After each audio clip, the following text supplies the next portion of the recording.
The cold had stopped hurting. That terrified me more than anything else. I lay in the snow, my wedding dress cream silk that had cost my father 3 months' income soaked through with ice water and blood. My left arm bent at an angle that made my stomach turn. The forest road stretched empty in both directions, silent except for the wind cutting through the bare trees. Caspian's face flashed through my mind. Not angry, not cruel, just practical, like he was discarding a broken vase. "You know too much, Beatrice," he'd said, his voice steady over the howling storm. "I gave you a choice. Keep quiet, marry me, play your role." I'd found the ledgers 3 days ago, hidden in his father's study, numbers that didn't match, investments that didn't exist. Dozens of families, widows, orphans, elderly lords who'd trusted Lord Ashford with their life savings all being systematically robbed. When I confronted him, demanding he make it right before I'd marry him, he'd smiled, that same charming smile he'd used when he proposed. "You're very noble," he'd said, "and very foolish." Now I was dying for it. My breath formed small clouds that disappeared into nothing. I watched them fade, one after another, counting each exhale like it might be my last. The carriage ride had been his idea. "Let's clear the air before the wedding," Caspian had said that morning, his hand gentle on my cheek. Just the two of us, a romantic ride through the winter forest. I'd believed him because I'd wanted to believe him, because 3 months ago, when he'd knelt in my father's drawing room with a ring that sparkled like starlight, I'd thought I was the luckiest woman in England. Caspian Ashford, heir to one of the most powerful families in the Northern Territories, choosing me, plain Beatrice Ashford, daughter of a minor baronet with more debts than assets. My mother had cried with joy. My father had looked relieved for the first time in years. And I'd felt like I was living in one of those romance novels I'd hidden under my pillow as a girl. What a fool I'd been. The carriage wheel had gotten stuck in a snowdrift or so, Caspian had claimed. "Wait here," he'd said. "I'll check the damage." Instead, he'd opened my door, grabbed my wrist, and pulled me out into the storm. I'd stumbled, confused, reaching for him. His hands had pressed against my shoulders. One sharp shove.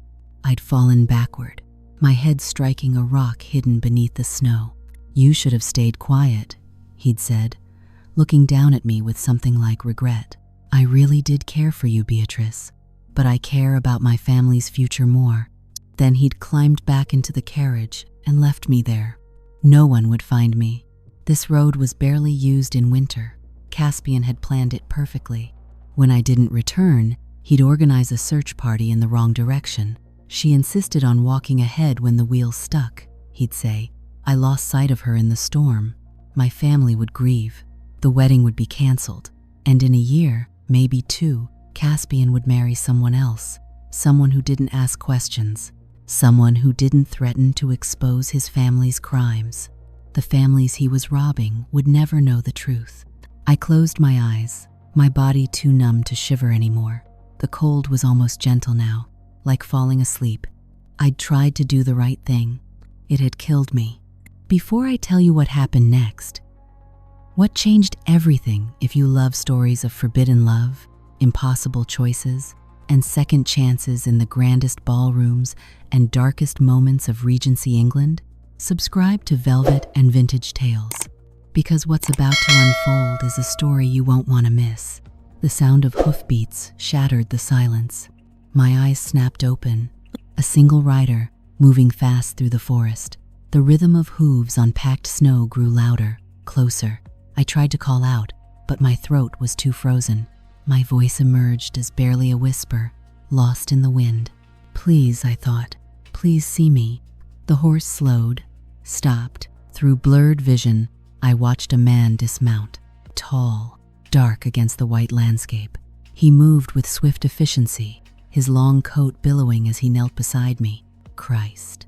The word came out low, controlled. Strong hands touched my face, my neck, checking for injuries with the precision of someone who'd done this before. His gloves were fine leather. His coat was black wool, expertly tailored. A lord then, or a duke. "Can you hear me?"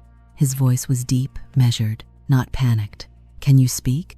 Cold, I managed. I know, don't move. He removed his coat warm, heavy with his body heat, and wrapped it around me. Then he lifted me. I gasped as pain exploded through my broken arm. Your arm is fractured, he said, carrying me toward his horse with surprising gentleness. Possibly your ribs as well. How long have you been here? Don't know. He positioned me carefully on the saddle, then mounted behind me. One arm circled my waist, holding me secure against his chest.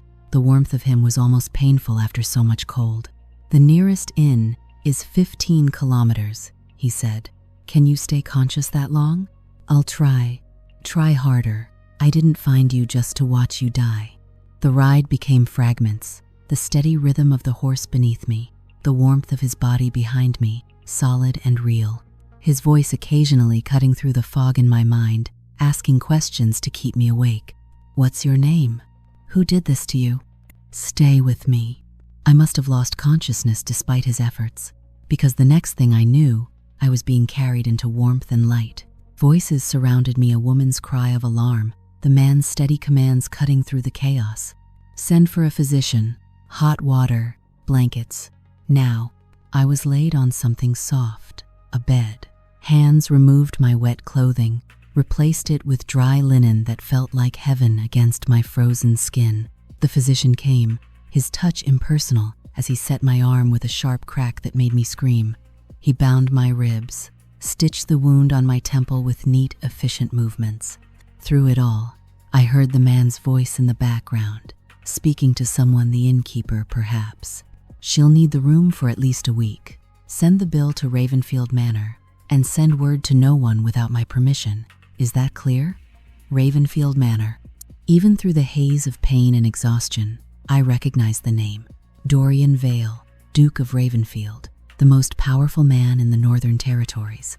The man Lord Ashford called the enemy at every family dinner. The man who'd spent 20 years trying to destroy everything the Ashfords had built. I'd been found by Caspian's greatest rival. I didn't know if that made me lucky or damned. I woke to firelight and silence. The room was small but clean, the bed soft beneath my back.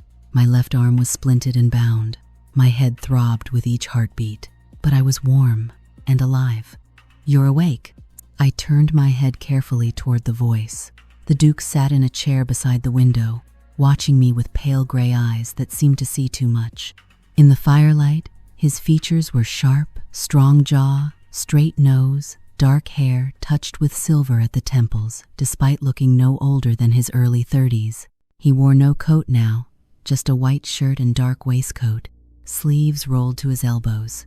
He looked like a man who had better things to do than sit vigil over a stranger. How long? I asked, my voice rough. 2 days. The physician says you're fortunate. Another hour in that cold and we'd be having a very different conversation. Thank you. The words felt inadequate. You saved my life. Yes. He stood, walking to the small table beside my bed where a pitcher of water waited. He poured a glass and helped me sit up enough to drink. Now you're going to tell me why I had to. I drank slowly, buying time. I don't understand. You were left in the middle of a forest road during a snowstorm. Your injuries suggest you fell from a moving carriage or were pushed. Someone wanted you dead, or at least gone. He set the glass down, his gaze never leaving my face. Who? I could lie. I should lie. But what was the point? If he'd wanted me dead, he would have left me in the snow. Lord Caspian Ashford, I said quietly. Something flickered in the Duke's eyes. Recognition, interest, calculation. You're the Ashford bride, he said. It wasn't a question. I was. I suppose I'm nothing now. Why would your fiancé try to kill you? I looked at the fire, watching the flames dance. Because I found proof that his family has been embezzling from their investors for years. Widows' pensions, trust funds, everything. When I told him I couldn't marry him unless he made it right, he decided I was a problem that needed to disappear. The words hung in the air between us. And you believed he'd take you for a romantic carriage ride after that conversation? The Duke's tone held no judgment, just curiosity. I wanted to believe people could change. I met his eyes. Clearly I was wrong. He studied me for a long moment, Then, unexpectedly, he smiled. It was small and cold, and didn't reach his eyes. "You threatened to expose the Ashfords?" "Yes." "You have proof?" "I saw the ledgers. I can identify which investments are fraudulent. I know names, dates, amounts." I paused. "But I don't have documentation. Caspian has that." "But you remember enough to destroy them." "If anyone would believe me," I laughed bitterly, "who would? I'm a disgraced bride with no family connections and no credibility. Caspian will say I'm lying out of spite. His family's reputation will crush mine." The Duke walked back to his chair, settling into it with the grace of a predator at rest. "What if someone with credibility backed your claims?" My heart began to beat faster. "Like who?" "Like me." The room seemed to tilt. I stared at him, searching for the jest. There was none. "Why would you do that?" "Because I've been trying to destroy the Ashfords for 20 years. His voice was quiet, controlled, and utterly certain. "They've blocked every reform I've proposed, undermined every alliance I've built, and personally cost me more than you can imagine." He leaned forward slightly. "You have information I need, and you need protection they can't penetrate." "What are you suggesting?" Dorian Vale's gray eyes locked onto mine. "Marry me instead." The fire crackled. Outside, wind rattled the window. Inside, my world had just turned upside down. "You can't be serious."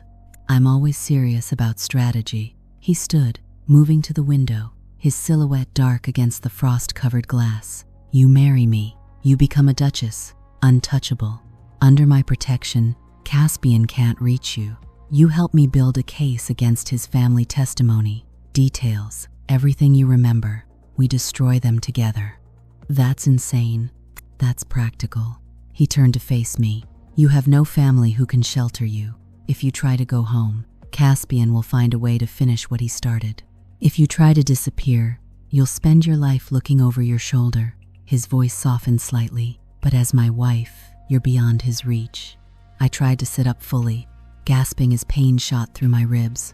"You don't even know me." "I know enough. You chose conscience over safety. You threatened a powerful family because it was right. You survived being left to die." He walked closer, stopping at the foot of the bed.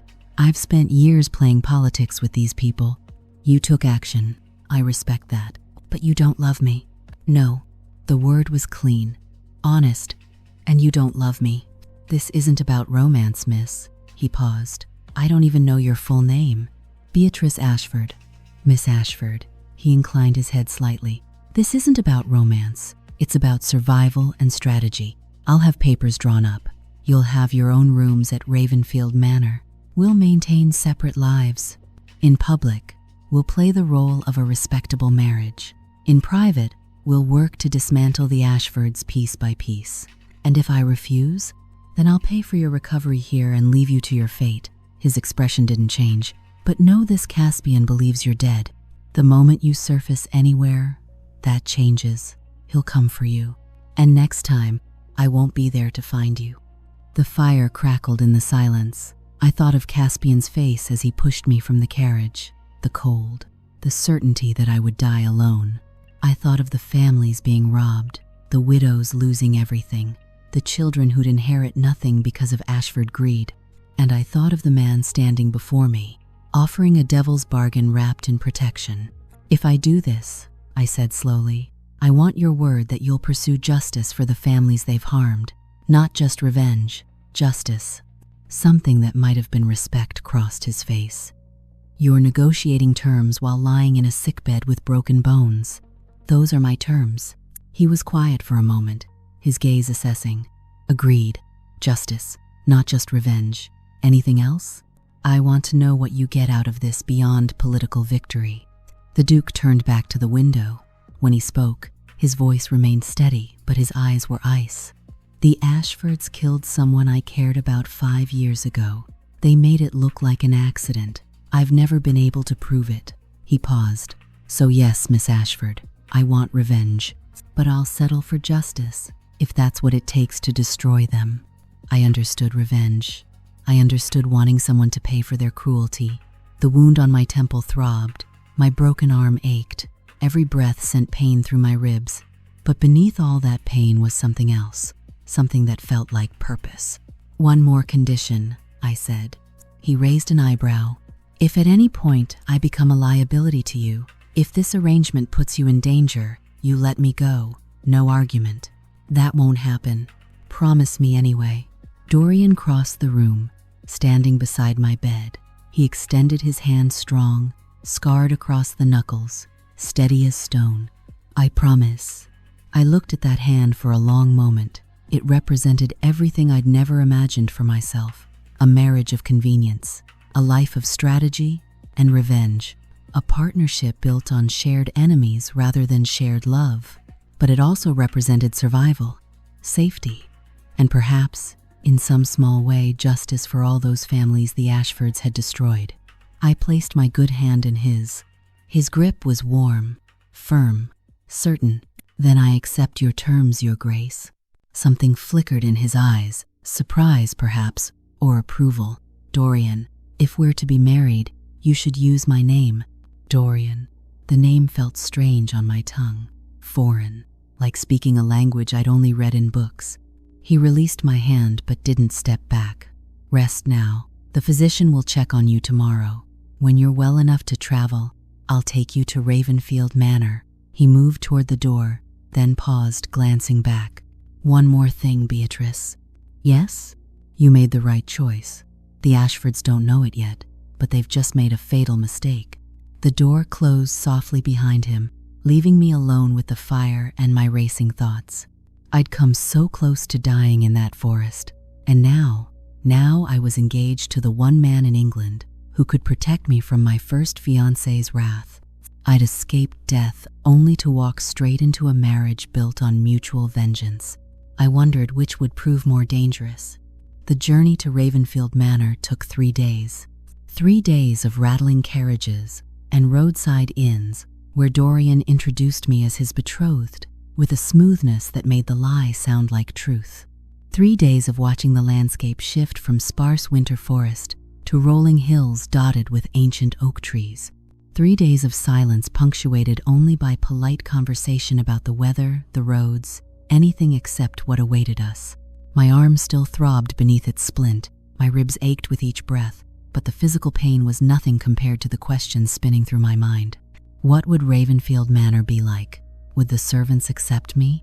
Would Dorian's family, if he had any question why their duke had chosen to marry a woman with no connections, no dowry, no title worth mentioning? And most terrifying of all, when would Caspian discover I was still alive? The carriage crested a hill, and suddenly, Ravenfield Manor sprawled before us.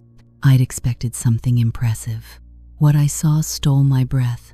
The manor stretched across the valley, like a sleeping giant carved from gray stone. 3 stories of mullioned windows caught the late afternoon sun.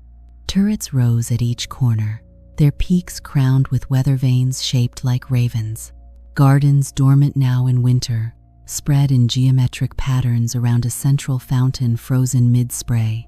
Beyond the manor, I could see stables, a glass conservatory, and what looked like a small chapel. This wasn't just wealth. This was power made tangible. "Impressive, isn't it?" Dorian's voice held quiet pride. "My grandfather built it in 1768, took 12 years and nearly bankrupted the family. My father spent the next 30 years earning that money back. It's beautiful," I whispered. "It's home." He glanced at me, his expression unreadable. "You're home now, Beatrice. Remember that." The carriage rolled through iron gates topped with raven sculptures, down a drive lined with bare elm trees.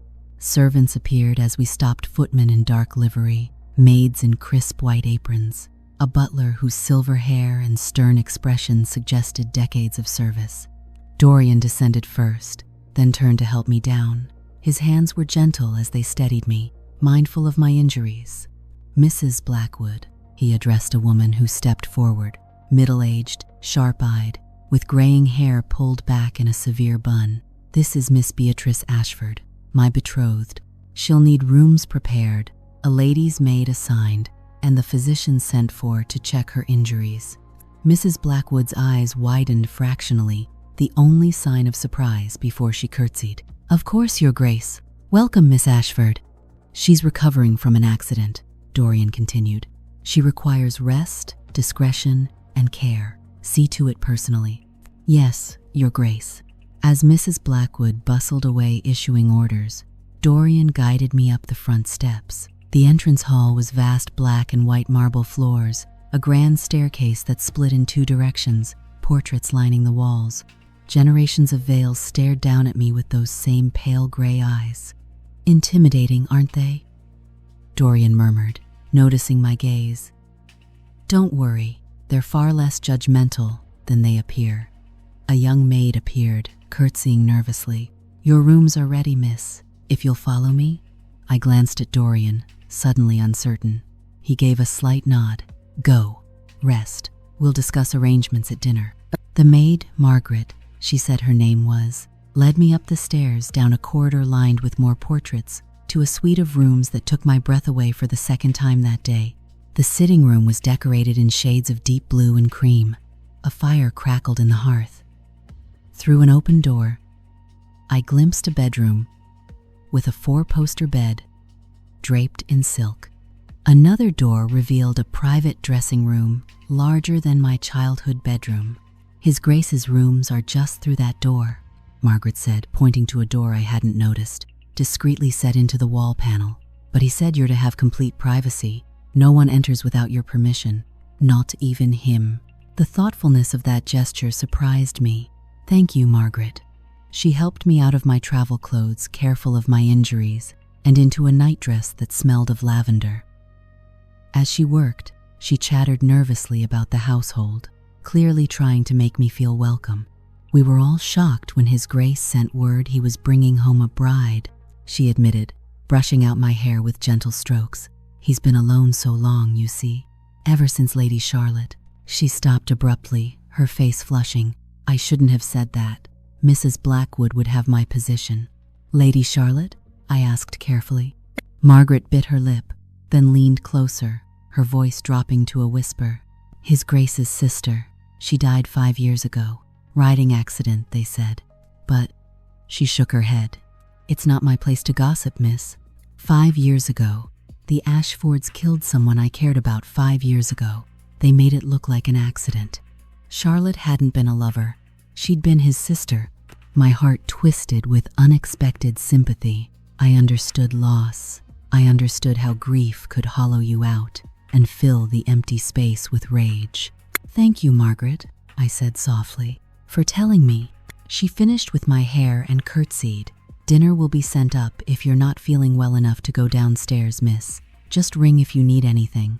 After she left, I stood at the window, looking out over the frozen gardens. Somewhere beyond those walls, Caspian was probably already spreading word of my tragic disappearance. My poor parents would be grieving, and I was standing in luxury I'd never imagined, engaged to a man I barely knew, preparing to destroy the family that had destroyed me.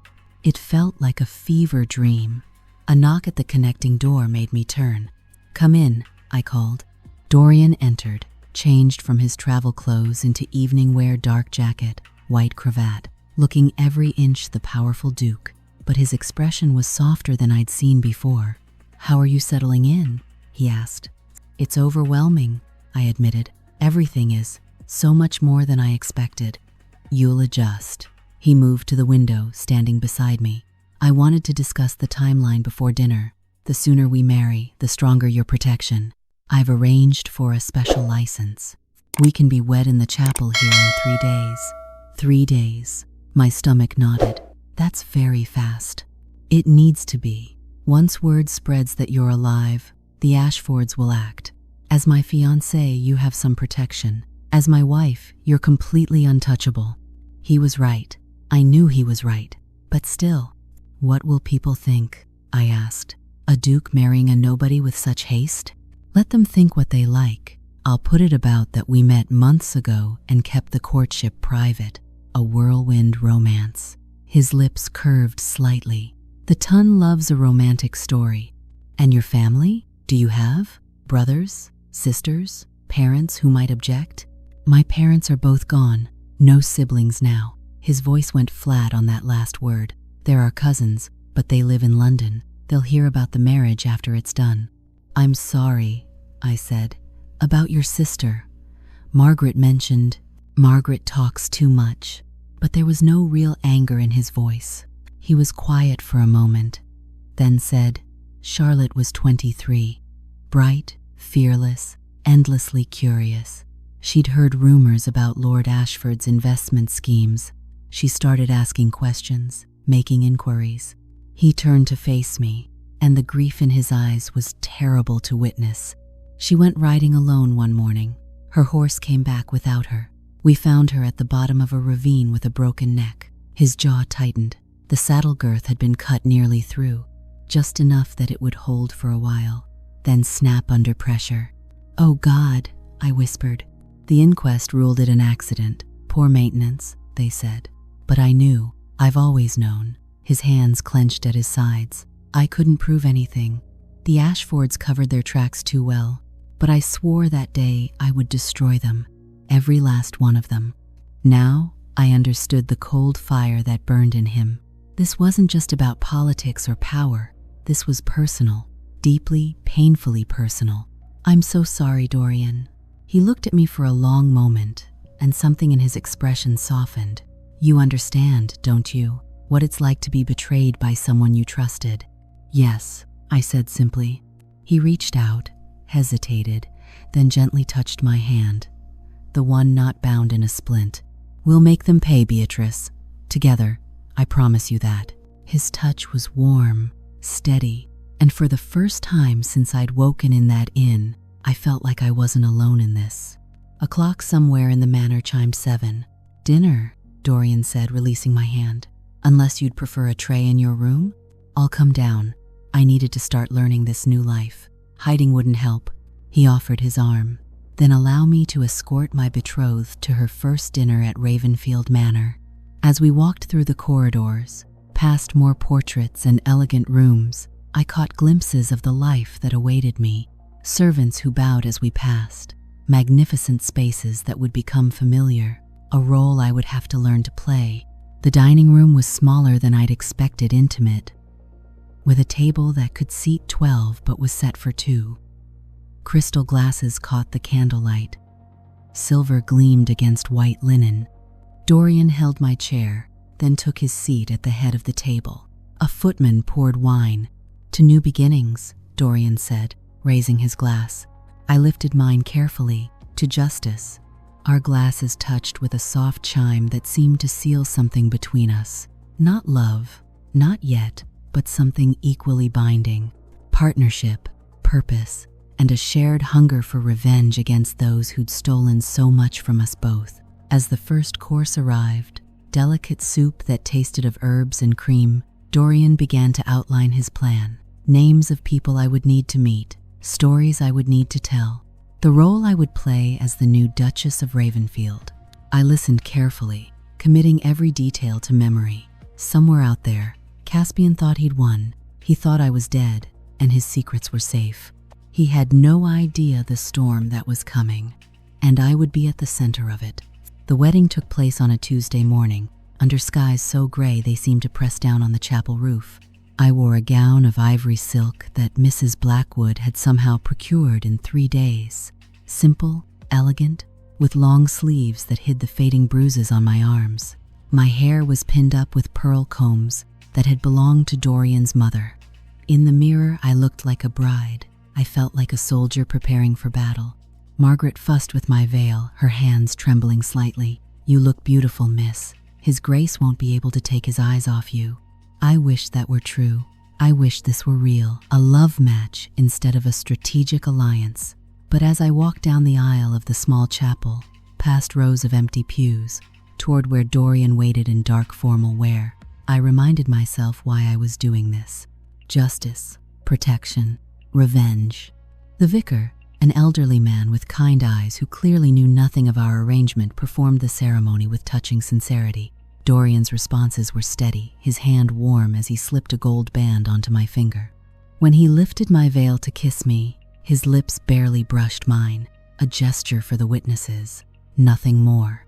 "I present to you the Duke and Duchess of Ravenfield," the vicar announced with genuine joy. "Duchess." The word felt foreign, impossible. 3 weeks ago, I'd been planning a different wedding to a different man.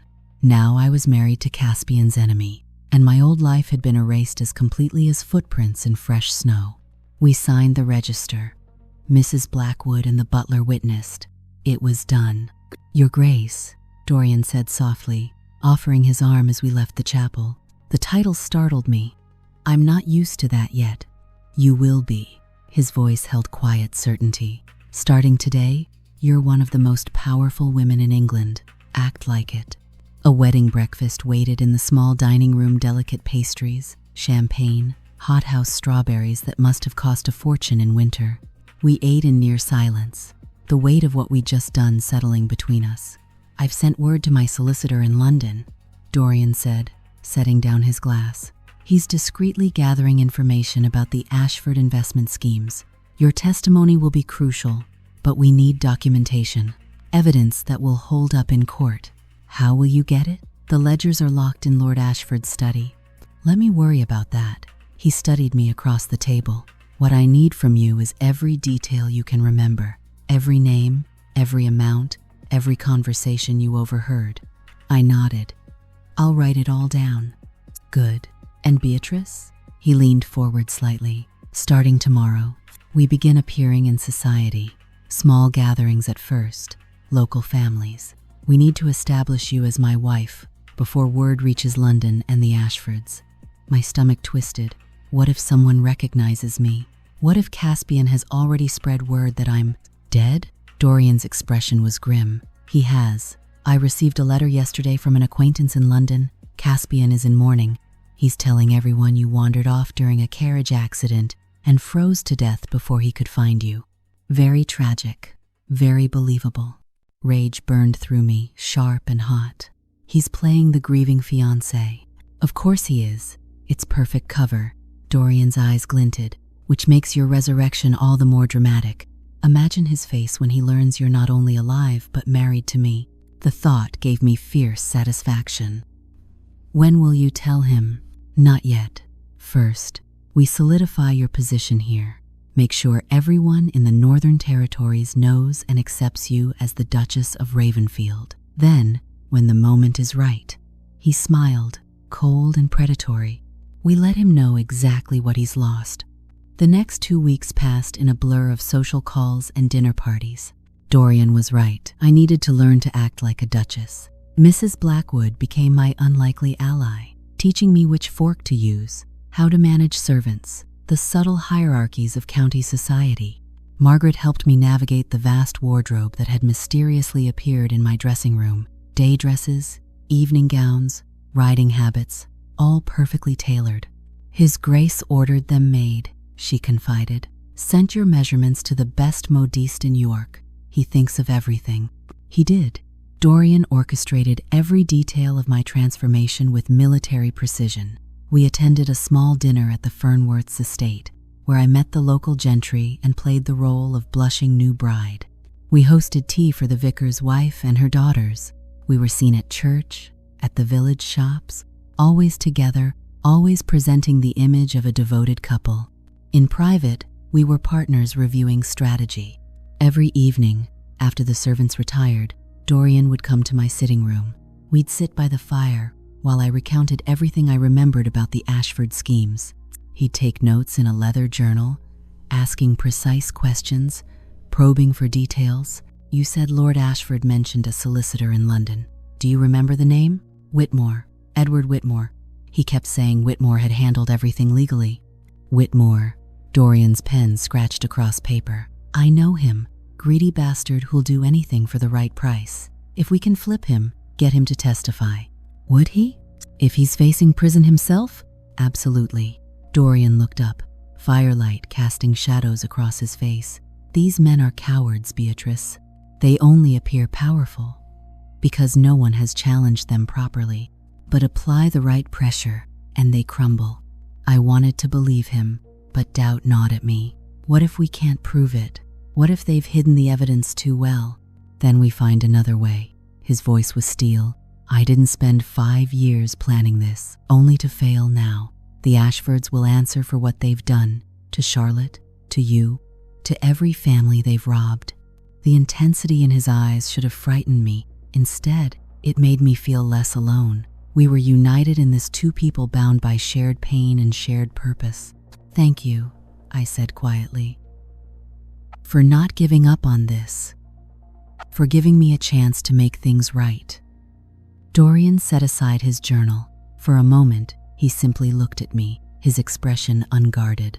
"You're stronger than you know, Beatrice. You survived being left to die.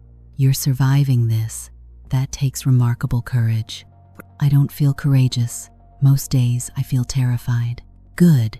Fear keeps you sharp." He stood, preparing to leave. "But don't let it paralyze you. We have work to do."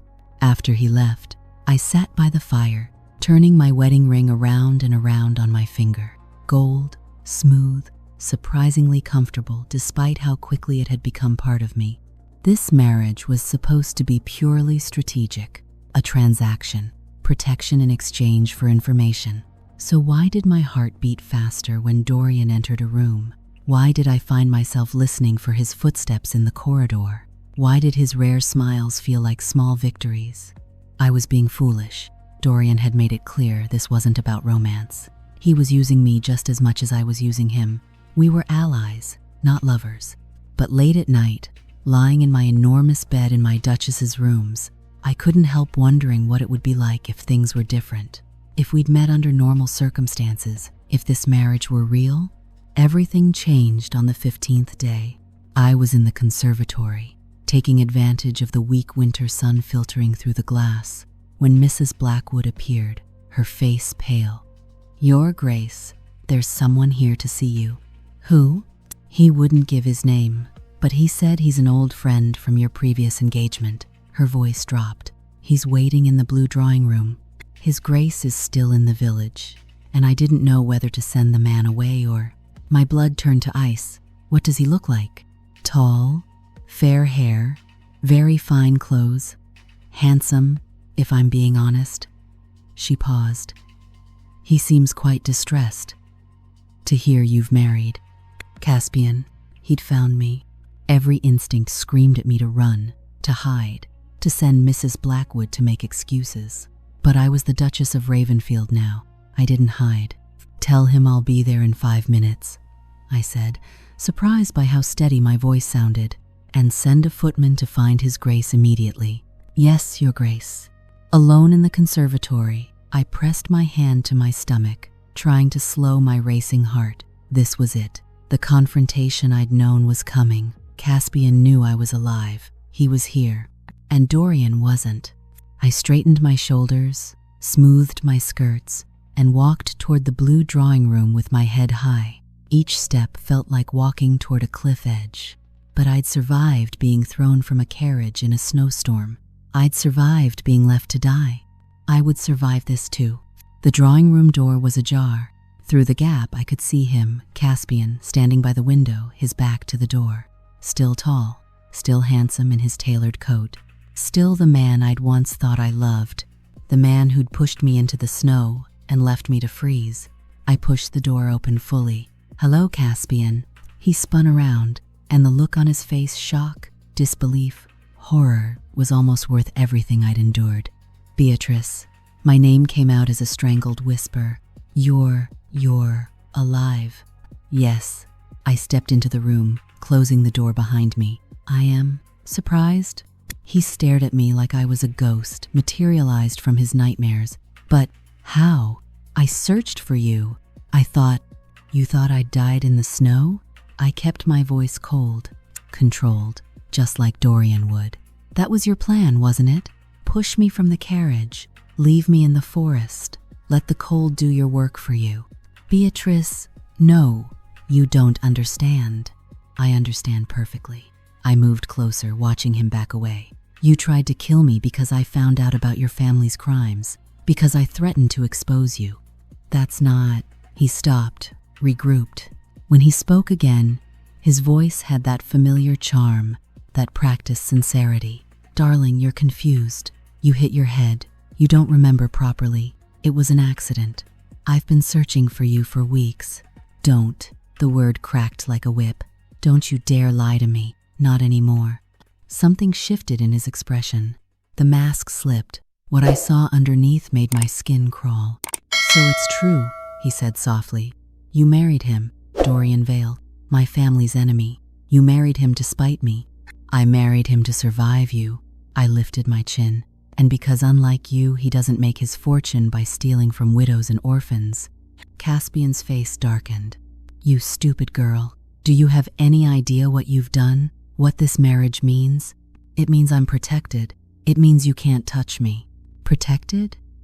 He laughed, but there was no humor in it. "You've painted a target on your back. My father won't let this insult stand. You were supposed to be mine. You were supposed to marry into our family, not." The door opened. Dorian stood in the doorway, and the temperature in the room seemed to drop. "Get out of my house," he said quietly. Caspian's jaw tightened. "Vale, you're trespassing. My wife doesn't want you here. Leave. Now." "Your wife." Caspian's gaze flickered between us. "You can't actually believe this marriage is real. She's using you for protection, playing you for a fool." Dorian's expression didn't change. I said leave. For a moment, I thought Caspian would refuse, but something in Dorian's eyes, that cold, absolute certainty, made him step back. "This isn't over," Caspian said, looking at me. "You've made a terrible mistake, Beatrice. My family doesn't forget. My family doesn't forgive." "Neither do I," I said. He left, his footsteps echoing down the hallway. The front door slammed. Only then did I realize I was shaking. Dorian crossed the room in 3 strides and took my hands. "Are you hurt? Did he touch you?" "No, I'm fine. The adrenaline drained away, leaving me hollow. He's going to tell his family. They'll know I'm alive now. Let them know." Dorian's grip tightened. "You're my wife. They can't hurt you without declaring war on me. And they're not ready for that. But, Beatrice," he waited until I met his eyes. "I meant what I said. You're under my protection. Nothing and no one will harm you again. Do you believe me?" I searched his face. Those pale gray eyes that had seemed so cold when we met, but now held something fiercer, something protective, something that made my breath catch. "Yes," I whispered. "I believe you." And standing there in the blue drawing room, my hands in his, I realized that somewhere along the way, this arrangement had become more than strategy. It had become real. The letter arrived 3 days after Caspian's visit. I was in the library, curled in a window seat with a book I wasn't really reading, when Dorian entered. His expression was grim as he handed me the heavy parchment sealed with the Ashford crest. "It's addressed to both of us," he said quietly. My hands trembled as I broke the seal. The handwriting was elegant, precise, dripping with false civility. "Duke and Duchess of Ravenfield, we request the pleasure of your company at Ashford House for a dinner gathering on Saturday next. Several matters of mutual interest require discussion. We trust you will accept this invitation in the spirit of neighborly goodwill. Lord Edmund Ashford." "It's a trap," I said immediately. "Of course it is." Dorian took the letter back, studying it. "But it's also an opportunity. They're rattled. Caspian went home and told them you're alive and married to me. Now they want to assess the situation. See what you know, what you've told me. And if we refuse, then we look afraid, weak." He set the letter on his desk. "No, we accept, but we go prepared." The days leading up to the dinner were tense. Dorian spent hours closeted with his solicitor, reviewing documents. I wrote down every detail I could remember about the Ashford schemes until my hand cramped. We rehearsed responses to questions they might ask, practiced presenting a united front. "Remember," Dorian said the night before we were to leave, "you're the Duchess of Ravenfield now. You're not the frightened girl Caspian left in the snow. You're my equal. My partner. Act like it. What if I see him and I stopped, unable to voice my fear. "Feel afraid?" Dorian's voice softened. "Then you look at me. I'll be right beside you, always." The promise in those words made something warm bloom in my chest. This was supposed to be a strategic marriage, a transaction. But somewhere between the wedding vows and the late-night strategy sessions, between his quiet protectiveness and my growing trust, something had shifted. I was falling in love with my husband. The realization should have terrified me. Instead, it felt like the most natural thing in the world. Ashford House loomed against the twilight sky, all Gothic spires and leaded windows that seemed to watch our approach with malevolent interest. I'd been here before a happy guest planning a wedding that would never happen. Now I was returning as an enemy. The footman who helped me from the carriage wouldn't meet my eyes. The butler who opened the door looked through me as if I were invisible. Only when Dorian placed his hand firmly on the small of my back, a gesture of possession and protection, did the servants remember their manners. "Your Graces," the butler murmured. "This way, please." The drawing room was full of Ashfords. Lord Edmund stood by the fireplace, silver-haired and imposing in evening dress. Lady Ashford perched on a settee, her face a mask of polite disdain. And Caspian stood by the window, his knuckles white as he gripped a glass of whiskey. "Duke Ravenfield," Lord Edmund said with forced joviality, "and the new Duchess. How unexpected. Please sit." We didn't. Dorian kept his hand on my back, keeping us standing. A power move. Lord Edmund's jaw tightened. "I confess," Lord Edmund continued, "we were shocked to hear of Beatrice's survival, and even more shocked to learn of her hasty marriage. One might think I saved her life when your son left her to die in the snow." Dorian interrupted, his voice cutting. "Yes, that's exactly what happened." The room went very still. "That's a serious accusation," Lady Ashford said coldly. "It's the truth." I found my voice, surprised by its steadiness. "Caspian pushed me from the carriage after I discovered your investment fraud. He left me in a snowstorm with a broken arm and bleeding head wound. He intended for me to freeze to death." "You have no proof of these ridiculous claims," Caspian said, finally speaking. His voice was tight with barely controlled rage. "Don't I?" I met his gaze without flinching. "I remember everything, Caspian. The ledgers in your father's study, the fraudulent investments, the widows you've been robbing, Mrs. Fletcher, Colonel Harrison, the Pemberton Family Trust." Should I continue? Lord Edmund's face had gone pale. "You broke into my study? You invited me into your home. I happened to see documents left carelessly visible. I took a step forward, Dorian moving with me. Documents that show you've embezzled over £40,000 from trusts you were supposed to protect. That show investments you claimed to make but never did.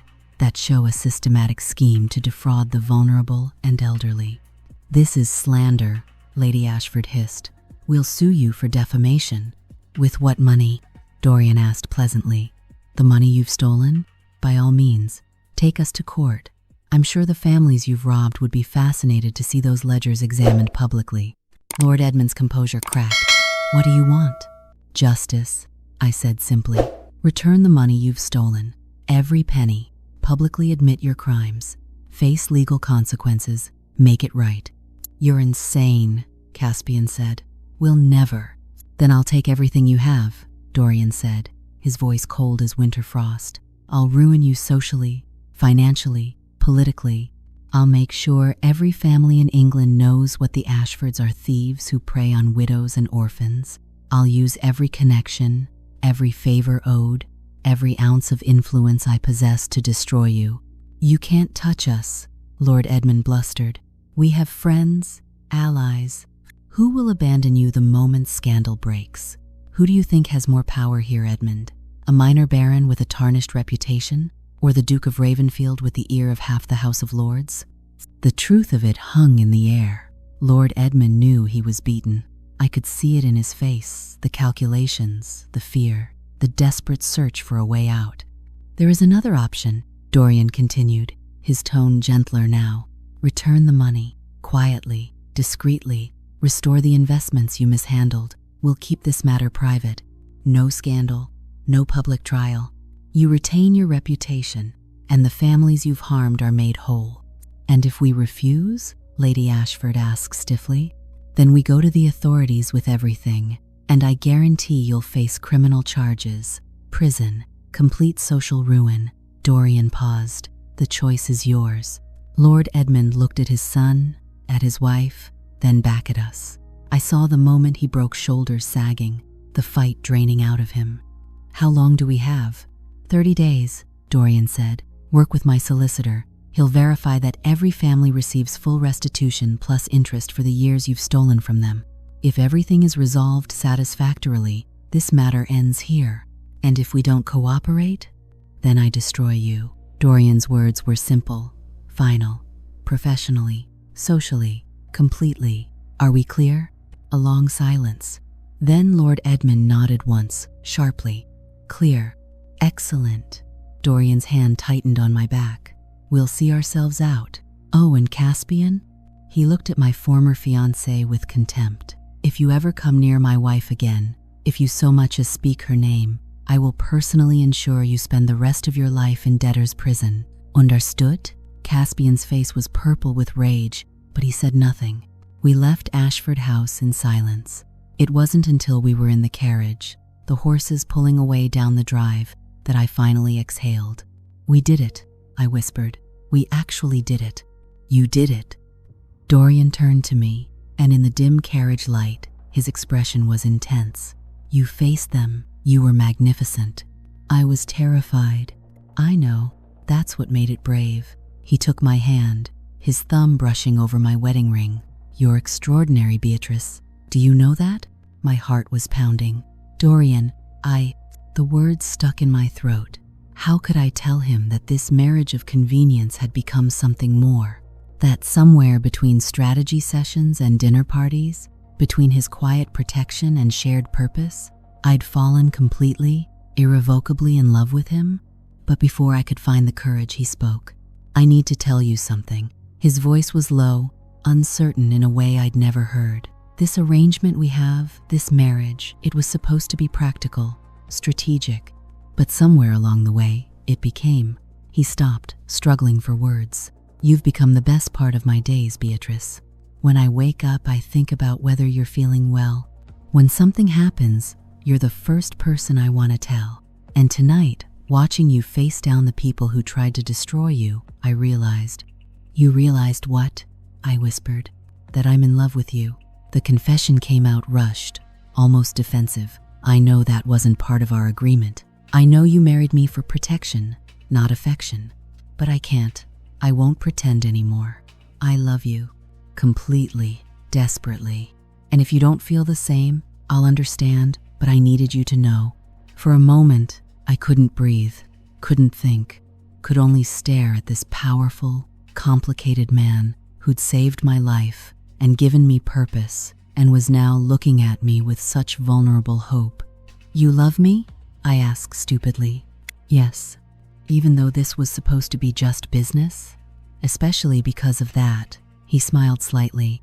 "You're the only person in my life who's never wanted something from me, who married me not for my title or wealth, but because we had a common enemy. You see me, Beatrice. Not the Duke of Ravenfield, just me, Dorian. The man who couldn't save his sister but was given a second chance to save you." Tears pricked my eyes. "You think I don't want anything from you?" His face fell slightly. "I know you don't love me, not the way I want everything from you," I interrupted, my voice breaking. "I want your mornings and your evenings. I want your thoughts and your smiles. I want to fall asleep in your arms and wake up beside you. I want this marriage to be real, Dorian, because I love you too, so much it terrifies me." The joy that flooded his face was beautiful to see. "You love me?" "Yes, you impossible man. I love you." He kissed me then, properly, the way he should have at our wedding. His hands cupped my face with such tenderness, his lips warm and sure against mine. The kiss tasted of relief and promise and new beginnings. When we finally broke apart, both breathless, he rested his forehead against mine. "Stay with me," he whispered. "Not in separate rooms, not as strategy. Stay with me as my wife, my love, my partner in everything." "Yes," I said simply. "Yes, to all of it." Over the next month, the Ashfords quietly restored every penny they'd stolen. Dorian's solicitor verified each payment, ensured each family received full restitution.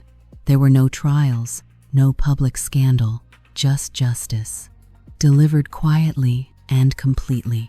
Lord Edmund retired from public life, citing health concerns. Caspian left for the continent, his engagement prospects ruined. Lady Ashford withdrew from society. The family name remained intact, but their power was broken. Charlotte had been avenged. The families they'd harmed were made whole, and I had found something I never expected. Love. Real, complicated, hard-won love with a man who'd saved me in every way a person can be saved. 6 months after our wedding, Dorian and I stood in the conservatory at Ravenfield Manor, watching spring transform the gardens from winter gray to vibrant green. His arms were around me, my back pressed against his chest, his chin resting on my shoulder. "Happy?" he murmured. "Impossibly so." I turned in his arms to face him. I was left in the snow to die, and instead, I found you. Found this. Found home. "You gave me that too," he said softly. "A reason to live, instead of just seeking revenge. A future, instead of just a past."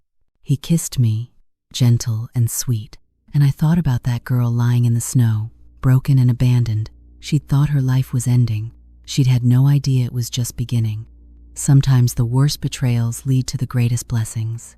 Sometimes love finds you in the most impossible places, in the cold, in the dark, in the moment when you've lost everything. And sometimes the Duke who saves your life becomes the man who teaches you how to truly live. If this story of love, betrayal, and second chances touched your heart, please give this video a like. Subscribe to Velvet and Vintage Tales for more sweeping historical romances that will transport you to another time and another world. And don't forget to turn on the notification bell so you never miss our next tale of timeless devotion. Your support means everything as we continue bringing you stories that prove love can survive even the coldest winter. I smiled up at my husband, my love, my partner, my home. "Tell me again," I whispered. "I love you, Beatrice Vale, Duchess of Ravenfield, today, tomorrow, and every day after. And I love you, Dorian, my impossible Duke, my perfect ending." He laughed, the sound rich and warm. "Ending? Darling, this is just the beginning." And as he kissed me in the sunlit conservatory, surrounded by spring blooms and new growth, I knew he was right. This was just the beginning of our story. A story that started in betrayal and snow but bloomed into something far more beautiful. A story of love that conquered everything,